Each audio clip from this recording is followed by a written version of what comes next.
Praise the Lord. இந்த காலத்தில் இருக்கக்கூடிய பொல்யூஷனால் அதிகமாக பாதிக்கப்படுறது நம்மளுடைய கண்கள் தான். வெளியில் ரோட்டில் ட்ராவல் பண்ணும் பொழுது அதிகப்படியான தூசுக்கள், குப்பைகள் காற்றில் டக்குன்னு கண்ணில் அடிச்சிடும். அடுத்த செகண்ட் என்ன நடக்குங்கிறது கூட தெரியாத அளவுக்கு கண் எரிச்சலாகி கண்ணீர் வடிய தொடங்கிரும். அப்படியே வண்டியை ஸ்டாப் பண்ணிவிட்டு கண்ணை தண்ணீரால் கழுவி பாதுகாப்போம். சில பேருக்கு காயங்கள் அதிகமானால் ஹாஸ்பிட்டல் வர போய் கண்களை பாதுகாப்போம். சிறு குழந்தைகள் விளையாட சமயம் கூட கம்பு, குச்சி, பென்சில்னு ஷார்ப்பான பொருட்களை வச்சு விளையாடும் பொழுது பார்த்து கண்ணில் பற்றாம அப்படின்னு கண்களுக்கு ரொம்ப முக்கியத்துவம் கொடுப்போம். ஏன் கண்களுக்கு இவ்வளோ முக்கியத்துவம் கொடுக்கணும்னா, கண்கள் என்பது நம்மளுடைய சரீரத்தின் விளக்கு என்று ஆண்டவராகிய இயேசு கிறிஸ்து சொல்கிறாரு.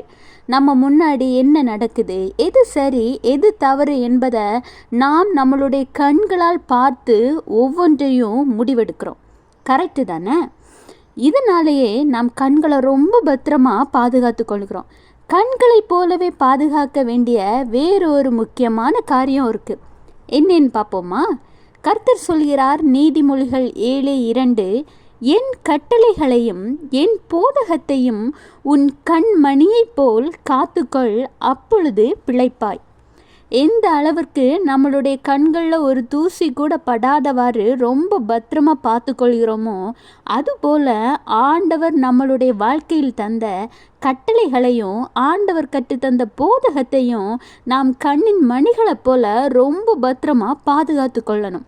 நம் கண்களில் தூசி விழுந்தாலோ அல்லது பார்வை தெளிவில்லாமல் ஆனாலோ நம்மளுடைய சரியான பாதை எது என்பதை கண்டுபிடிக்க முடியாமல் எப்படி திணறுகிறோமோ, அதுபோல தான் ஆண்டவர் நம்மிடம் கண்ணின் மணிகளைப் போல தந்துள்ள ஆண்டவருடைய கட்டளைகளையும் போதகத்தையும் சிறிது தவறினாலும் நம்மளுடைய பாதைகள் நம் கண்களுக்கு மாறுதலாய் தெரியும்.